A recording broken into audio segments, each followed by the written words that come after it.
Thank you so much, everyone, for staying with us on the program. The President Bola Tinubu has been having engagement in Dubai, the United Arab Emirates, on the sidelines of the COP28 Climate Change Summit in the country. The president has been billed to speak at a conference to address leaders and participants in the conference known as COP28, taking place in the Emirati city.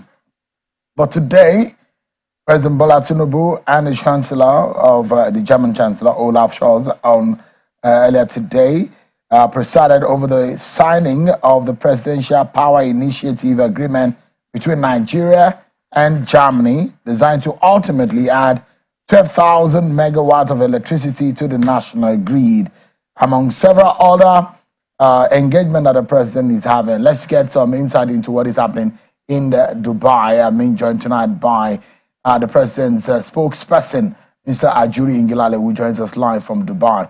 Thank you so much, Ajuri, for joining us tonight. Good evening to you, my dear brother, and good evening to all of our viewers. Yeah.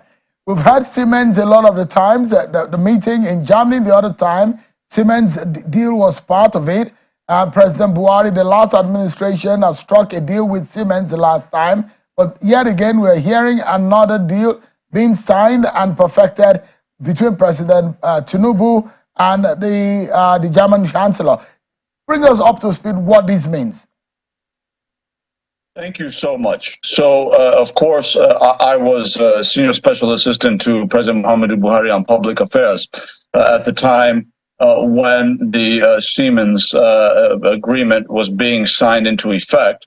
And effectively, that was a three-phase agreement that was intended to take Nigeria's generation, transmission, and distribution from the 4,000 megawatts where it was to 7,000 megawatts within 2 years, 11,000 megawatts within 4 years, and 25,000 megawatts within 6 to 7 years. Of course, there were two major reasons why that was not well implemented. One was obviously just a few months after the agreement was signed, there was a once-in-a-century global pandemic that obviously shut down manufacturing across Europe and around the world, had a major impact on supply chains, logistics, shipping, import-export flow facilitation, and all of those things that factored into the slowdown of the implementation of the Siemens agreement. That was 2 years gone. Then, obviously, you also had a failed implementation on the part of some Nigerian officials who simply did not live up to the vision of President Muhammadu Buhari within the power sector. It's no secret that President Muhammadu Buhari did sack a minister of power during that time. These were some of the challenges without going too deep into the past. It's safe to say that it was not well implemented. It's safe to say that there were a lot of factors as to why it didn't work out. But we are forward-looking. We're not making excuses. Under the leadership of President Bola Tinubu, what has happened is that in the last within the last 2 to 3 months, the German Chancellor and the Nigerian President have met on 4 different occasions. First time was in September on the sidelines of the G20, which led to a state visit by German Chancellor Olaf Scholz to Abuja on October 29th.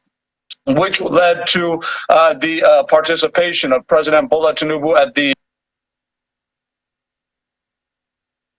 Germany on November 20th. And of course, just 10 days later, we have a new agreement signed. Now, why is this important and how does this factor into the initial agreement? First of all, it's important to understand that this agreement is dealing solely with transmission. We recognize that today in the Federal Republic of Nigeria, we have power generation capacity of about 12,000 to 13,000 megawatts.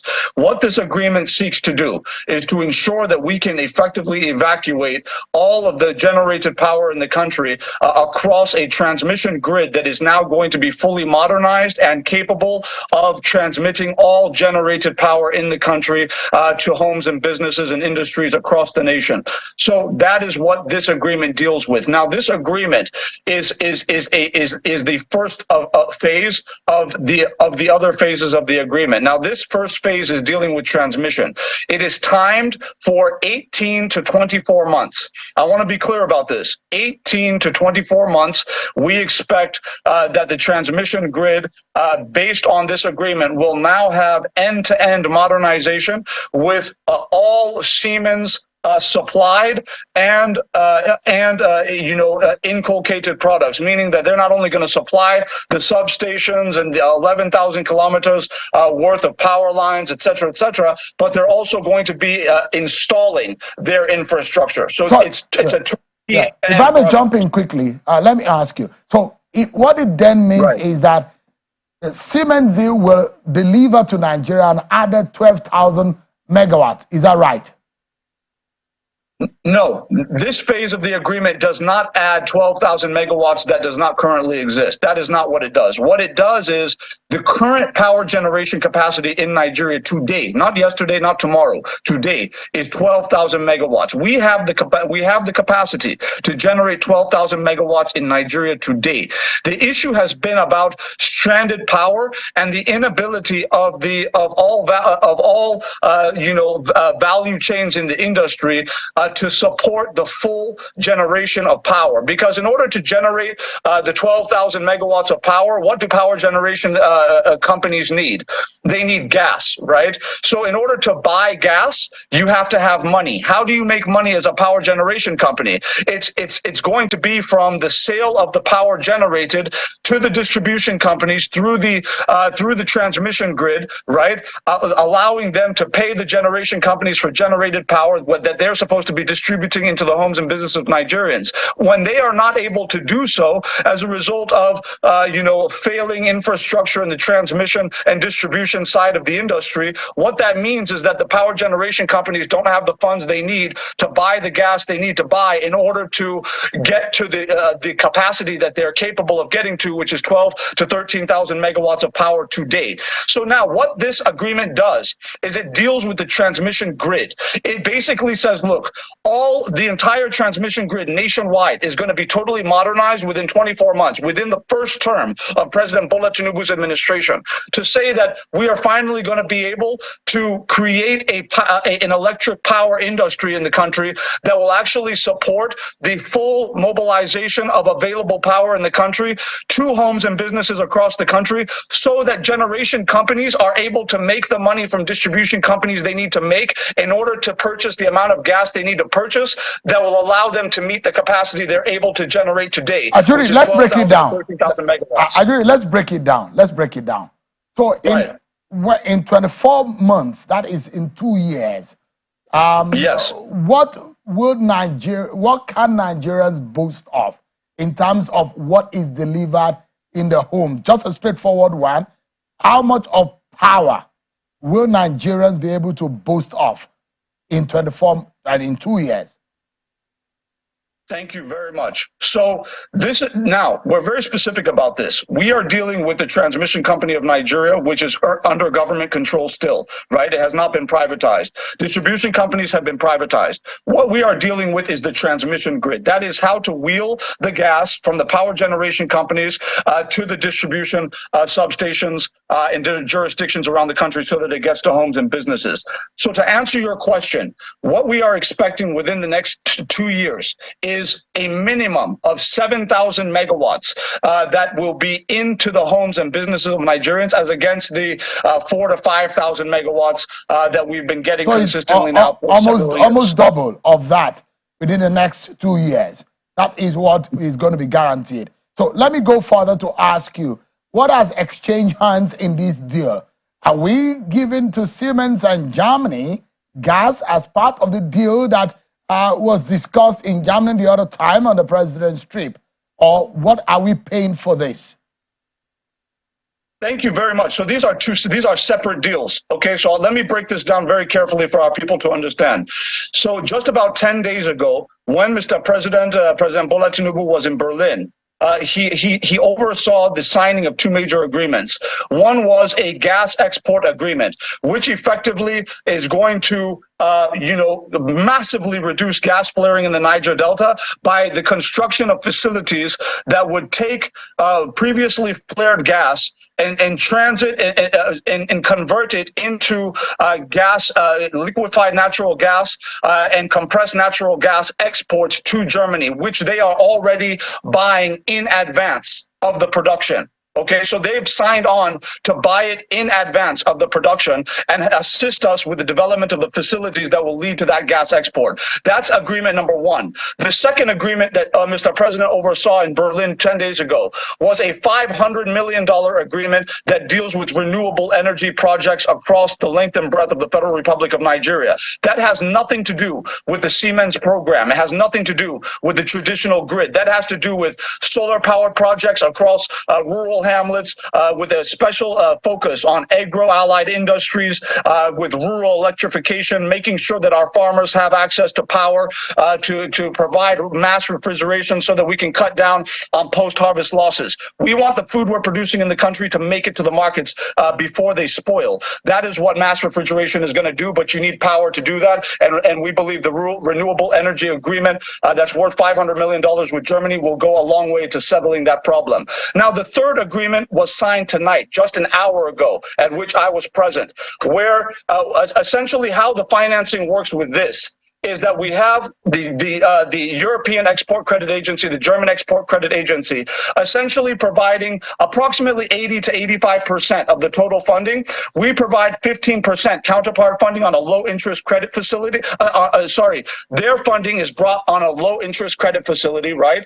Then we bring 15% of our budgeted resources to pay our counterpart fund. And then when you put that together, essentially that is what is financing Siemens to manufacture all of the infrastructure and then to bring it into the country and then install it into the country. So it's end-to-end turnkey. We're not dealing with middleman contractors, which is a big reason why the first iteration of the Siemens deal failed, was because certain special interests in the power sector wanted to get cute and basically try to bring in Nigerian contractors to try and issue contracts and all of that against the intention of President Muhammadu Buhari. Now what we're doing is we're doing end-to-end, meaning that only Siemens will produce the items, only Siemens will bring it in, and only Siemens will install it. So from end to end, Siemens is doing it. There will be no middleman contracting going on within this project, and that's why we're confident it's going to get done, and it's going to get done on time and in quality.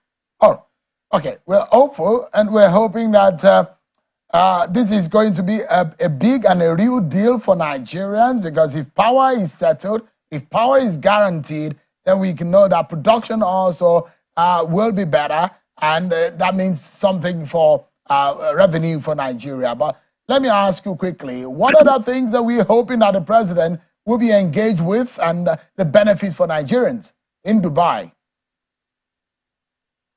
Well, what we don't want to do is we don't want to preempt anything that has not yet been signed. But I can assure you that there are very serious investments that will be announced within the coming weeks as a result of the negotiations that are taking place right now, directly, personally supervised by President Bola Tinubu and his counterparts here, not just in the United Arab Emirates, but also with the Kingdom of Saudi Arabia. There's going to be a lot coming, and we will announce it, and it will be open to Nigerians over the course of the next few weeks when it's ready to be signed.